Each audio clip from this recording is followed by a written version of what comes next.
பாஜக விசஸ் காங்கிரஸ் என இருந்த ஹரியானாவின் அரசியல் களம் இப்போது ஆம் ஆத்மி என்றால் சூடு பிடித்திருக்கிறது. 90 சட்டமன்ற தொகுதிகள் கொண்ட ஹரியானாவில் அக்டோபர் 5 அன்று ஒரே கட்டமாக தேர்தல் நடக்கிறது. மக்களவைத் தேர்தலின் முடிவுகள், கருத்து கணிப்புகள், மக்களின் ஆதரவு இவை அனைத்துமே காங்கிரஸ்க்கு ஆதரவாக இருப்பதால் இம்மாநிலத்தில் பாஜகவை வீழ்த்தி ஆட்சியை பிடிப்பதில் நம்பிக்கையாக இருக்கிறது காங்கிரஸ். அதனால் வெற்றிக்கான எந்த ஒரு வாய்ப்பையும் தவறவிட்டுவிடக் கூடாது என்பதால் தேசிய அளவில் கூட்டணியில் இருக்கும் ஆம் ஆத்மியுடன் ஹரியானா மாநிலத்திலும் கூட்டணி அமைக்கும் முயற்சியிலும் இறங்கியது காங்கிரஸ். மக்களவைத் தேர்தலில் இந்த இரு கட்சிகளும் ஹரியானாவில் கூட்டணியில் போட்டியிட்டனர் என்பதும் குறிப்பிடத்தக்கது. ஆனால் பல கட்ட பேச்சுவார்த்தைகளுக்கு பிறகும் கூட இரு கட்சிகளுக்கும் இடையே தொகுதி பங்கீட்டுக்கான இறுதி முடிவு எட்டப்படவில்லை. 2019 சட்டமன்ற தேர்தலில் ஆம் ஆத்மி போட்டியிட்ட 46 தொகுதிகளிலும் தோல்வி சந்தித்தது மட்டுமில்லாமல் நோட்டாவை விட குறைவான வாக்குகளையே பெற்றிருந்தது. இந்த காரணத்தால் ஆம் ஆத்மியின் தொகுதி டிமாண்டுகளுக்கு இறங்கி வர மறுத்தது ஹரியானா காங்கிரஸ். இன்னொரு புறம் ஆம் ஆத்மியோ ஹரியானாவில் தாங்கள் வளர்ந்திருப்பதாக நம்புகிறது.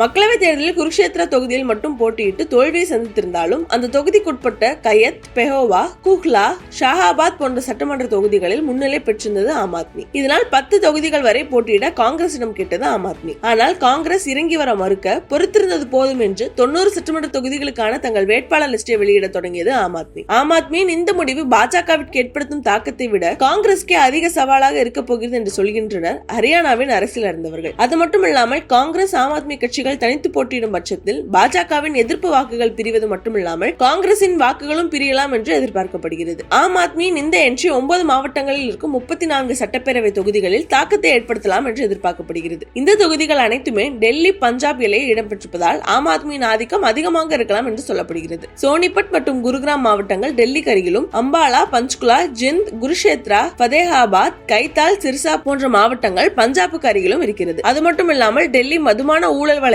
கைது செய்யப்பட்டிருந்த முன்னாள் டெல்லி முதலமைச்சர் அரவிந்த் கெஜ்ரிவால் ஜாமீனில் வெளியே வந்த கையோடு தன் முதல்வர் பதவியையும் ராஜினாமா செய்தார். அரவிந்த் கெஜ்ரிவாலின் இந்த அதிரடி முடிவு மக்கள் மத்தியில் அனுதாபலையை உண்டு பண்ணியிருக்கிறது. அது மட்டுமில்லாமல் கெஜ்ரிவால் ஹரியானா மாநிலத்தை சேர்ந்தவர். மண்ணின் மைந்தனாக முதல்வர் பதவி இல்லாமல் ஒரு சாமானியனாக தெருவில் இறங்கி அவர் பிரச்சாரம் செய்தால் மக்கள் அவருக்கு ஆதரவாக நிற்பார்கள் என்று சொல்லப்படுகிறது. தன்னை ஹரியானாவின் மகன் என்று சொல்லியே பிரச்சாரங்கள் செய்து வந்திருக்கிறார் அரவிந்த் கெஜ்ரிவால். பிவானி மாவட்டத்தில் சிவானி கிராமத்தை சேர்ந்தவர். நடந்து முடிந்த மக்களவைத் தேர்தலின் போது கூட கெஜ்ரிவால் சிறையில் இருந்தபோது கணவனுக்காக களத்தில் இறங்கிய அவர் மனைவி சுனிதா கெஜ்ரிவாலை ஹரியானாவின் மைந்தனாக சொல்லியே வாக்குகள் சேகரித்தார். இப்போது இருவரும் வீடு வீடாக சென்று வாக்குகள் சேகரிப்பார்கள் என்று எதிர்பார்க்கப்படுகிறது. இதுவரை ஆம் ஆத்மியை மட்டம் தட்டி வந்த ஹரியானாவின் காங்கிரஸ் தலைவர்களே இப்போது ஆம் ஆத்மியின் அதிரடிகளால் இரண்டுதான் போயிருக்கின்றனர். ஆம் ஆத்மி 3வது கட்சியாக இருந்த மாநிலங்களில் எல்லாம் முடிவுகள் காங்கிரசுக்கு எதிராகவே இருந்திருக்கின்றன. இதே நிலை இப்போது ஹரியானாவில் ஏற்படுமா என்ற கேள்வியை இப்போது காங்கிரஸை ஆட்கொண்டிருக்கிறது. அதே நேரம் பல்வேறு ஊழல் குற்றச்சாட்டுகளால் ஆம் ஆத்மியின் நேர்மையான கட்சி என்ற பிம்பமும் உடைந்திருக்கிறது. எது எப்படியோ வெண்ணெய் திரண்டு வரும் நேரத்தில் பானை உடைந்தது போல் என்று பழமொழியை போல் ஆம் ஆத்மி நின்று ஹரியானா மாநிலத்தில் காங்கிரஸ் இருக்க போகிறதா என்பதே இப்போதைய எதிர்பார்ப்பாக இருக்கிறது.